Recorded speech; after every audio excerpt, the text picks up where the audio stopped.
Mikey? Jamanicze Heichstadt Kopfstrahl.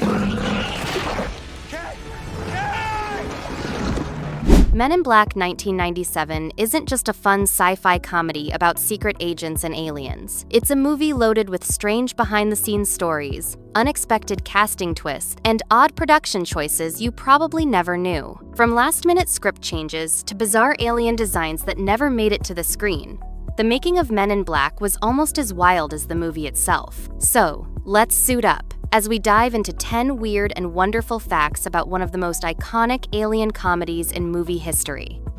Will Smith almost turned down the role. Before becoming Agent J, Will Smith wasn't sure about joining another sci-fi film so soon after Independence Day.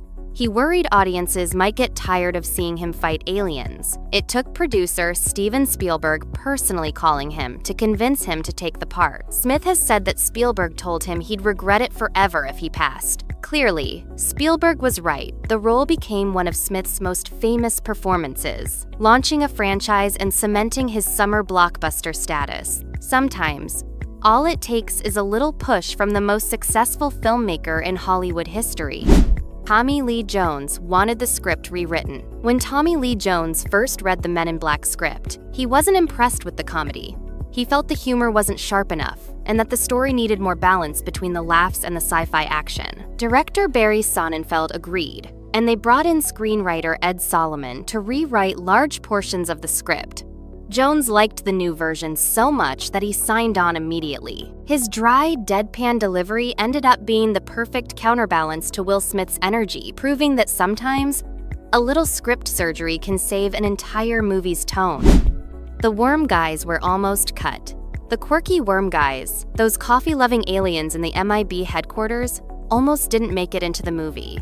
Early drafts had them as background characters with no dialogue.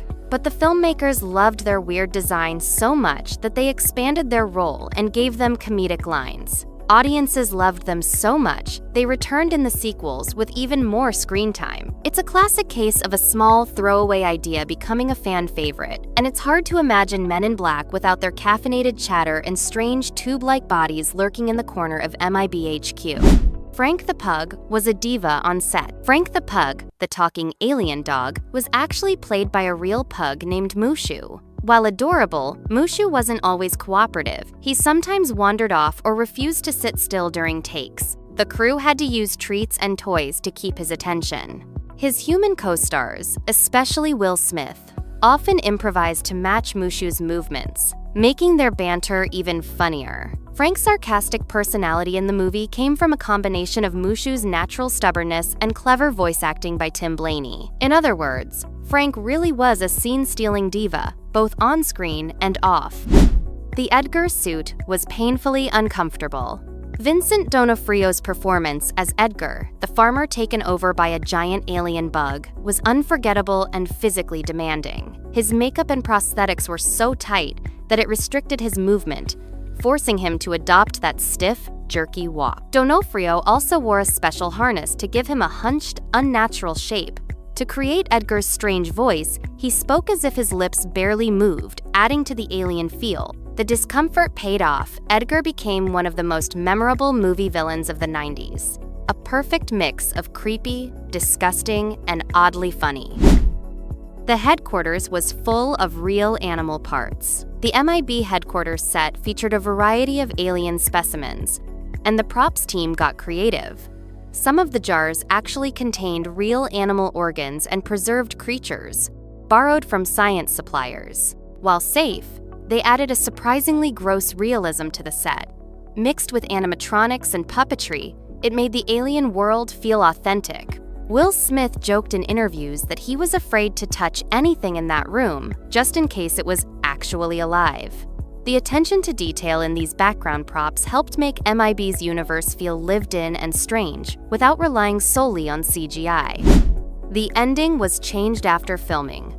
The original ending of Men in Black was completely different. Instead of a final battle with the giant bug, the climax involved a group of aliens called the Baltians arriving to save the day. However, test audiences found it underwhelming, so the team rewrote and reshot the ending, adding the giant bug fight with Edgar.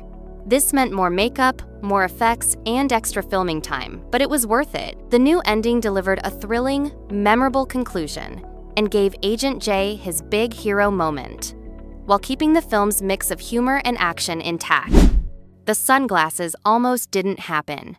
The sleek black suits and sunglasses are the most iconic part of the MIB look, but in early designs, the agents weren't going to wear shades at all. Barry Sonnenfeld thought the sunglasses would be impractical indoors, but once they tried them in costume tests, everyone realized they instantly made the characters look cooler and more mysterious. They also helped hide the actors' eyes when reacting to CGI effects that weren't there yet. The shades went from a last-minute wardrobe change to a defining symbol of the franchise and one of the coolest fashion choices in movie history.